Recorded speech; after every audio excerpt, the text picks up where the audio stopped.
여러분, 오늘 약속을 잘 기다리지 못하는 아브라함과 그 아내 사레의 모습을 봅니다. 제 모습 같았습니다. 설교를 준비하면서. 하나님은 항상 캐시 안 주고 뭘 준다고요? 그렇죠. 약속, 기다리게 하시는 거예요. 믿음이란 그러는 거예요. 금방 토큰 넣고 음료수 캔 뽑아 먹듯이 믿음은 그런 게 아닙니다. 믿음은 그냥 캐시로 통용되는 게 아니고 항상 하나님 기다리게 해요. 여러분, 인생을 한번 쭉 보세요. 그렇게 잘 됐습니까? 기도할 때마다 이루어졌습니까? 아닙니다, 여러분. 항상 기다리게 하시고 안 되게 하시고 마음 아프게 하고. 우리가 다 계획한 대로 되면 얼마나 좋겠어요. 유학 와서, 그죠? 공부 열심히 해가지고. 공부 열심히 했거든, 진짜. 근데 정부가 이렇게 탁 맞고 또 힘들게 하잖아요, 여러분. 직장을 다 계획하고 왔는데도 또 직장의 문이 조금 안 열리고 기다리게 할 수 있어요. 기다려야 됩니다, 여러분. 기다리고 짜증내거나 화내면 안 되고, 기다리는 이때에 더욱더 하나님을 바라봐야 그게 우리에게 영적인 이 비타민이 돼요. 근데 기다리는 이 시기에 화를 내고, 오늘 우리 아브라함과 사례처럼 계속 인간적인 세상에서 통용되는 그런 방법들, 아무도 뭘 하지 않습니다, 여러분. 이 대리모 시바지가요, 그 당시에 합법적인 방법입니다. 누가 뭐래요?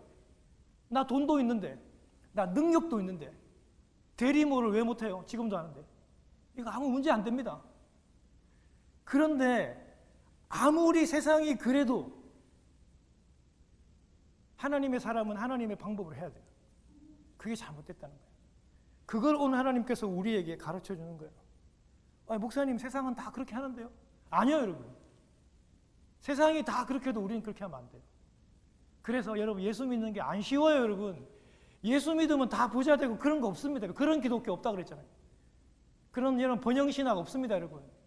예수 믿으면 행복해지고 자녀 잘 되고, 자녀 잘 되고 여러분 좋은 학교 가려면 열심히 공부해야 돼요. 여러분, 예수 믿는다고 다 큰 부자 되고 자녀들 다 좋은 대학 가는 거 아닙니다.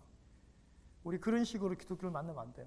저는 이런 말을 자신감 있게 할 수 있는 우리 교회 너무 좋아요. 한국에서 이런 말 이렇게 설교 못했어요. 눈치 본다고. 장로님 눈치 보고 담임 목사님 눈치 보고 막 그랬거든. 근데 그렇지 않은 교회에서는 참 좋아요. 이런 말을 마음대로 할 수 있어서. 또 여러분들도 그런 걸 잘 받으셔가지고 너무 감사합니다. 오늘 설교를 여러분 막 열심히 준비해 왔는데 오늘 시간 관계상 다는 하지 못할 것 같아요. 제가 오늘 요약해서 오늘 즐거운 날이니까 설교 짧게 해야죠, 그죠? 오늘 맛있는 음식도 준비되어 있고 오늘 교제하는 날인데 설교 길게 하면 안 되고, 오늘은 가급적이면은 제가 짧게 그렇게 설교하겠습니다.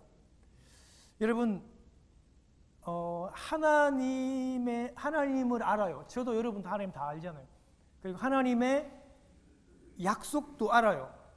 그런데 하나님의 그 본질, 기다리게 하시는, 믿음이란 기다리게 하시는 그 하나님의 본질을 모르면요, 사람은, 우리 성도는 두려워합니다.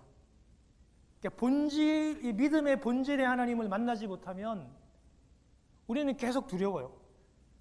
두려움이 찾아오고, 두려움이 찾아오면 우리는 습관적으로 사람의 방법을, 세상적인 방법을 취합니다. 합법적이라고 그렇게 주장하면서 그 대안을 계속해서 가지고 와요. 하나님이 아브라함에게 분명히 너의 자손을 통해서, 너로 통해서 아들 낳아서 별처럼 모래처럼 많은 민족 주겠다고 했는데, 아브라함이 인간적인 어떤 대안을 가져왔어요? 남자종 엘리에셀을 양자로 삼겠다 그랬잖아요. 오늘 사람은 어때요? 기다리지 않고 이 여종 하갈을 대리모로, 시바지로 드리고 있잖아요. 불법 아니에요. 당시에는 다 하는 방법입니다. 세상이 암묵적으로 다 그렇게 하는 방법이라고요. 아브라함과 사례가 하나님을 몰랐어요? 하나님의 약속을 몰랐을까요? 하나님도 알고 그리고 약속도 알았습니다. 여러분들 하나님 몰라요? 하나님 알잖아요. 그리고 하나님의 약속도 알잖아요. 근데 잘 못 기다립니다, 우리는. 왜요? 기다리게 하시는 하나님의 이 본성과 본질을 우리는 철저하게 알고 믿어야 돼요. 이거 모르면 계속 두려울 수밖에 없어요. 계속 두려울 수밖에 없고, 계속 인간적인 방법을 또 찾고 또 찾아야 하는 것입니다. 여러분, 우리 창세기 16장에 오늘 줄거리 여러분들 제가 카톡에다 띄워놨죠. 듣고 오라고 말씀드렸죠. 우리 다 알고 있는 내용입니다. 어렵지 않습니다. 아브라함과 사레가 지금 75세, 65세가 되었습니다. 여러분, 이거를 그냥 나이로 그렇게 75세라 생각하면 안 된다 그랬죠?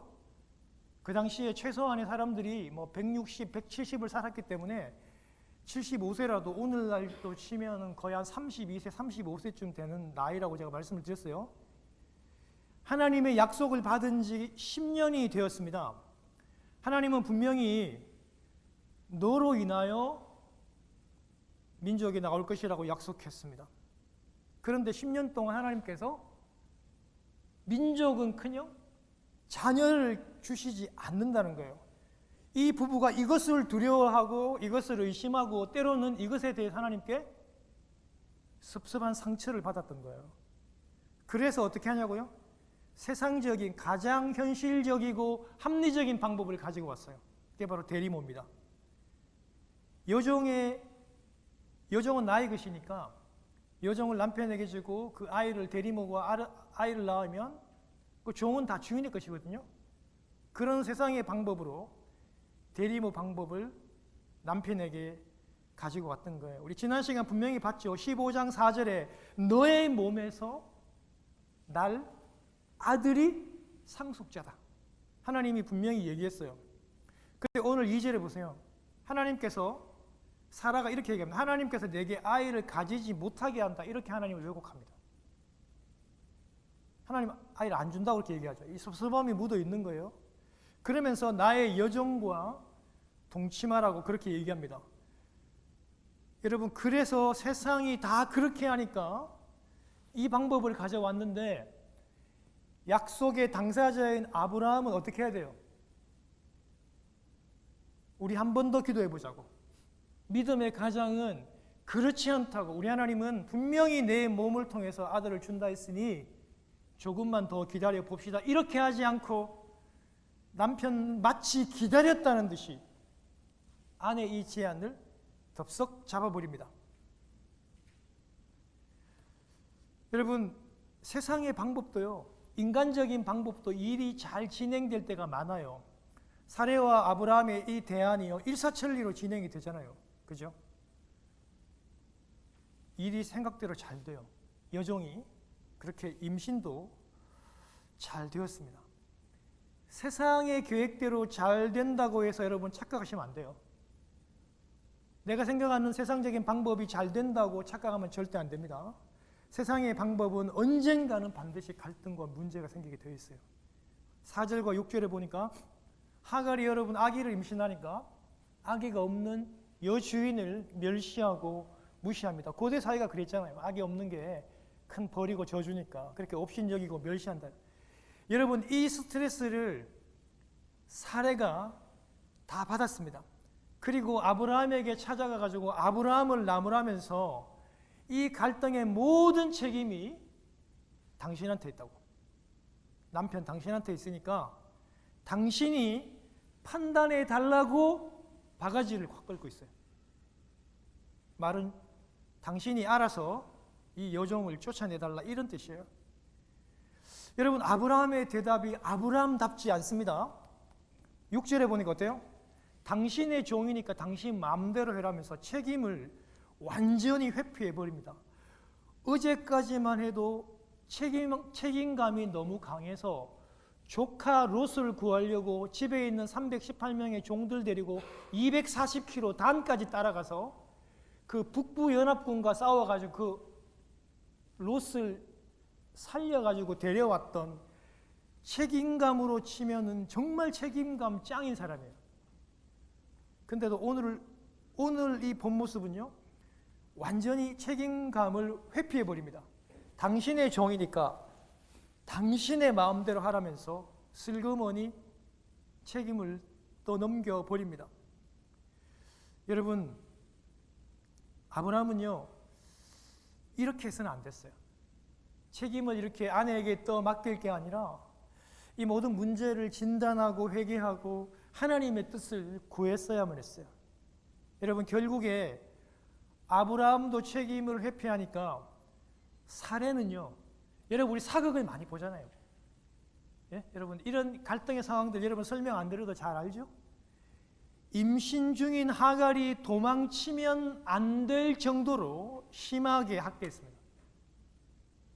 여러분 성경은 이 행간은 자세히 설명하지 않지만 그가 얼마나 그 여종을 그렇게 힘들게 하고 학대했던지 임신 중인 몸으로 도망치지 않으면 안 될 정도로 괴롭겠다니까요. 여러분 예수 믿는 사람이 이렇게 하면 안 되잖아요. 하나님을 믿는 사람들이 세상 사람들이 하지도 않는 이런 행동을 하면 안 된다고요.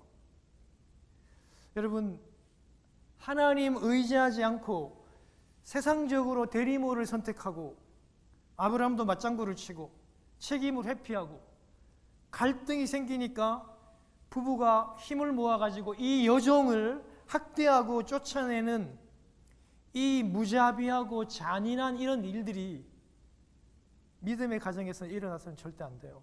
왜 이런 일이 여러분 일어났을까요? 제가 여러분 오늘 좀 죄송스럽지만 오늘 대다수의 여성분들에게 얘기합니다. 저도 집에 아내가 있고 딸이 있지만 저도 오늘 담대하게 오늘의 먼저 한번 우리 여성분들 아내 제가 한번 책임을 먼저 한번 들어보겠습니다. 물론 두 사람 모두가 다 하나님의 약속을 기다리지는 못했어요. 그건 분명합니다.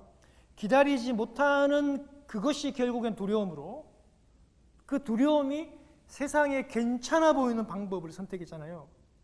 그런데 이렇게 세상의 방법을 선택함에 있어 가지고 사례가 앞장서서 여종 하갈을 대리모로 데려오고 제안했고 아브라함이 동의하는 방향으로 진행이 되었다는 거예요. 여러분 창세기 2장 우리 18절과 24절에 보면 하나님께서 아담과 하와를 이렇게 부부로 그렇게 짝 지어주면서 이렇게 말씀합니다. 아내는 남편을 돕는 뭐라고요? 그렇죠. 아내는 남편을 돕는 배필이고 부부는 어떤 몸? 그렇죠. 부부는 한 몸이에요. 여러분 이건 절대 부정할 수 없는 하나님의 창조 원리입니다. 여러분 성경이요 그렇게 얘기합니다. 남편이요 IQ가 156이에요. 그리고 키도 187, 학교도 아이비리그 나왔고 연봉도 수천만 불, 수백만 불을 벌어요. 직업도 변호사고 의사고 성격도 좋고 집안도 좋은 완전한 남편인 것처럼 보입니다. 그런데요 성경은요 그 완전한 남편도 아내의 도움을 받아야 하는 불완전한 존재라고 얘기해요. 아무리 남편이 완전해 보이고 아무리 남편이 강직하고 고집이 세도 결국 아내의 영향을 받는다는 것이 성경의 말씀이에요. 그 어떤 남편도 아내의 영향과 도움을 받게 되는 것이 창조의 질서이고 계획입니다. 돕는 배필이었던 사례는요 남편을 바르게 돕지 못했습니다. 하나님의 방법으로 돕지 못하고 세상의 방법을 가져와서 제안하면서 돕잖아요. 여보, 세상이 다 그렇게 해요. 뭐 그렇게 답답해요? 뭐 그렇게 꽉 막혀 있어요? 세상은 다 그렇게 한다고요. 이런 식이었던 거죠.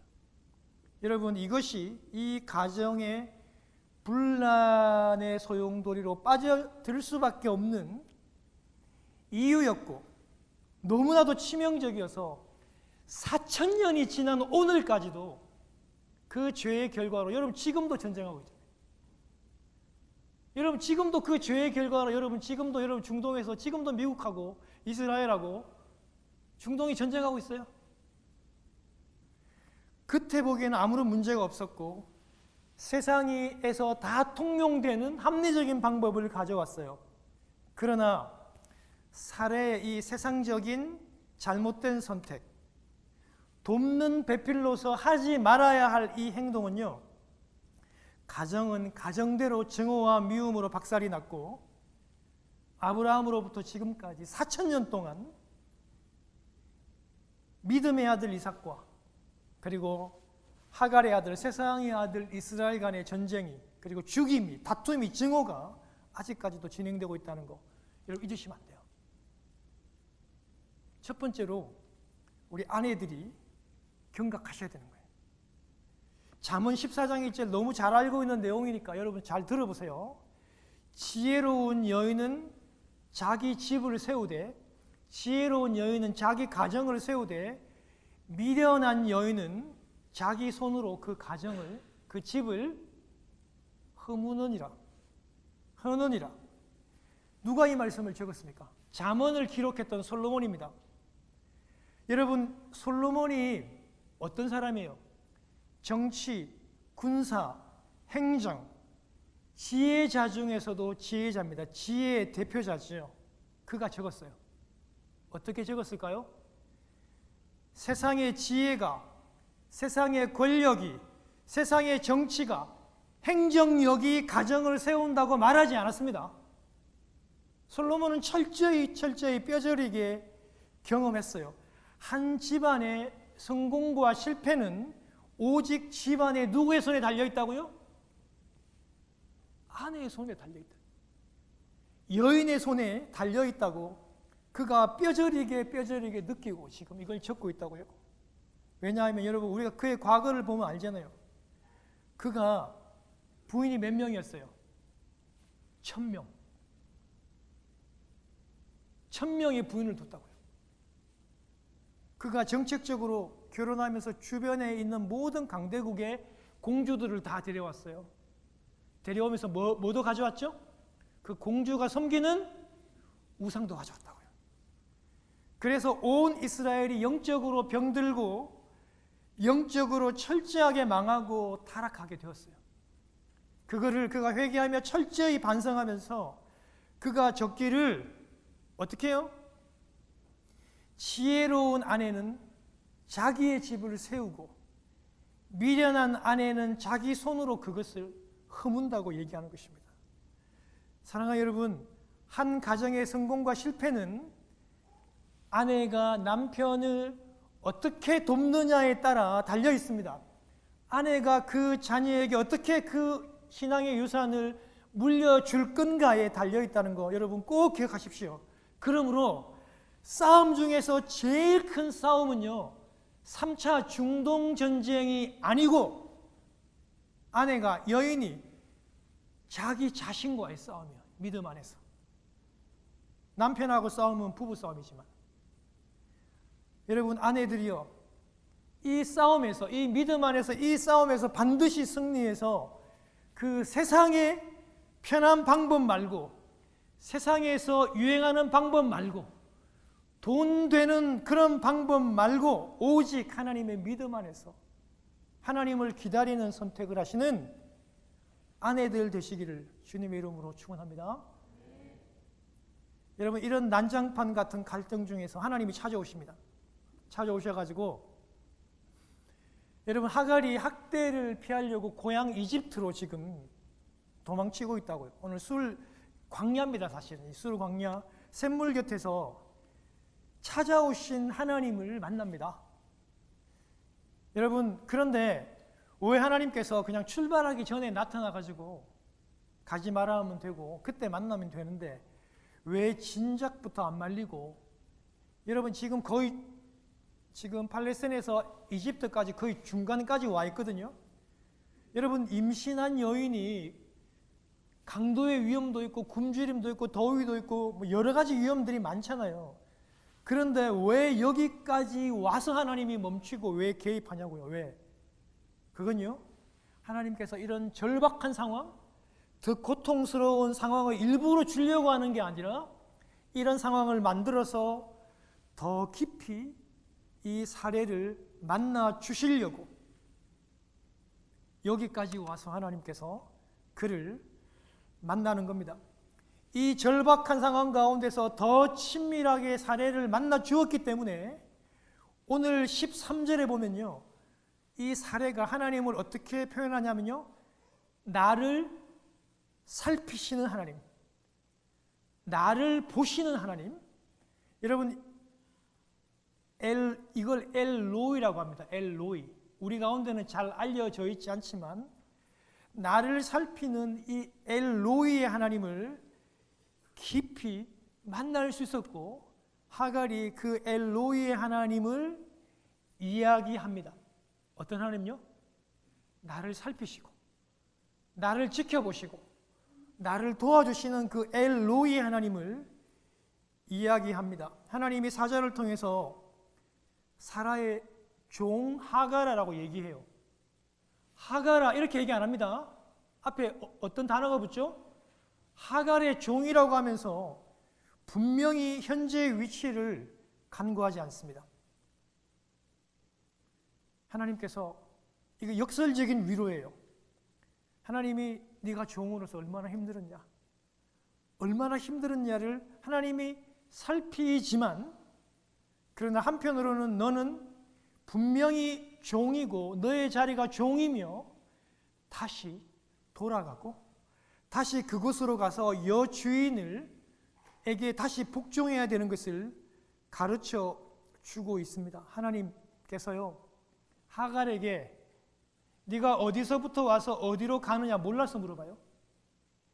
하나님이 여러분 아담에게, 아담아 네가 어디 있느냐, 살인한 가인에게 내 아우가 어디 있느냐, 하나님은 몰라서 물어봐요. 하나님의 지금 질문, 로케이션 질문 아니라고 제가 말씀드렸잖아요. 이 질문은요, 돌아오라는 거예요.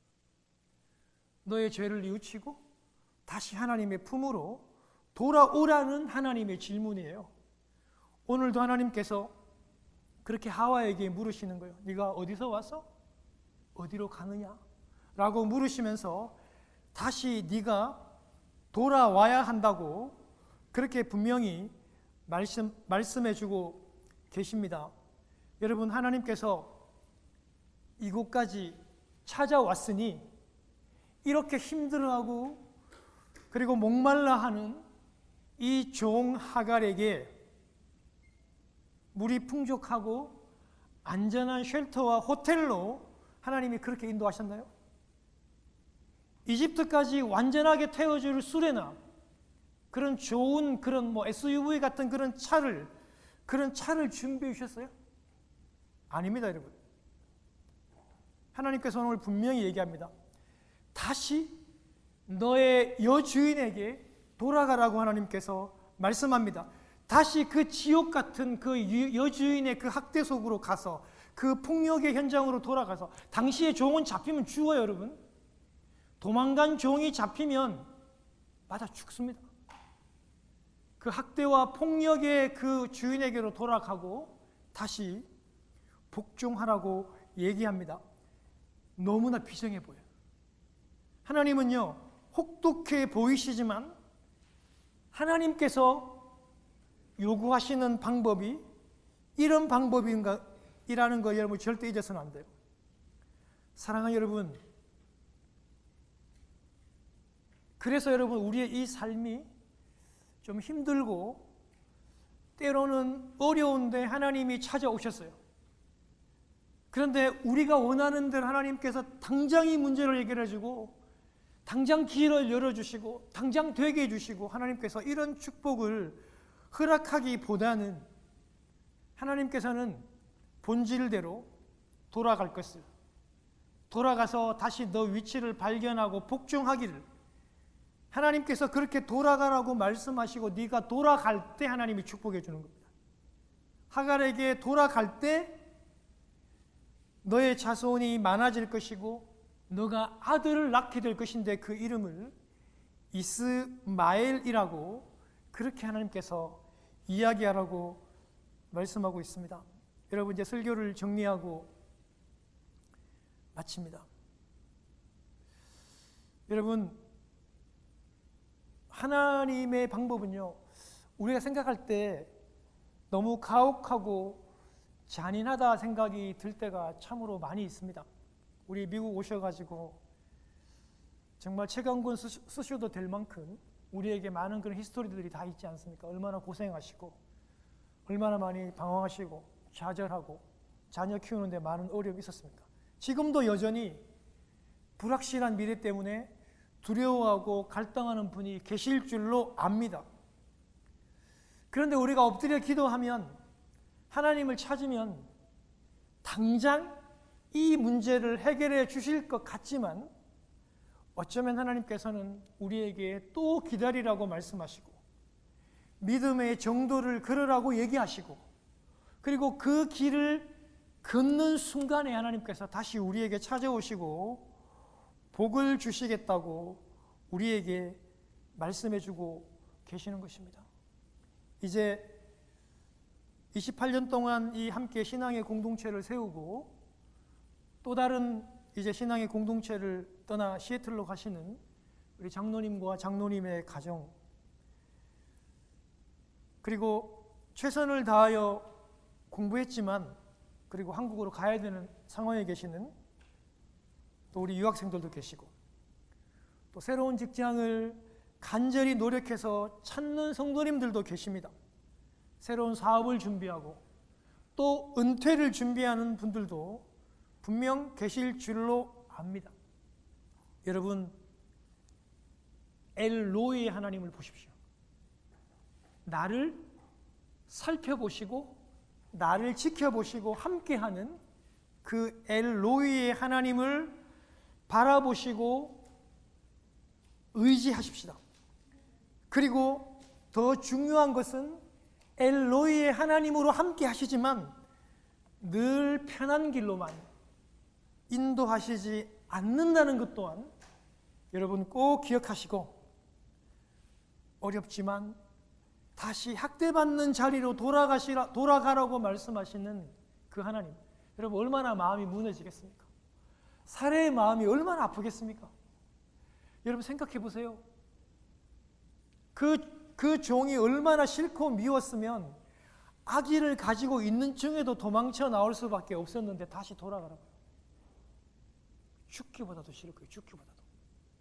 근데 하나님은 가라고 하시고 다시 복종하라고 말씀하십니다. 사랑하는 여러분, 엘로이의 하나님, 임마누엘 하나님을 만나시고, 그리고 그 어렵게 보내시지만 늘 함께 하시는, 살펴보시고 함께 하시는 그 엘로이 하나님, 임마누엘 하나님을 꼭 만나는 여러분 되시기를 주님의 이름으로 축원합니다. 아멘.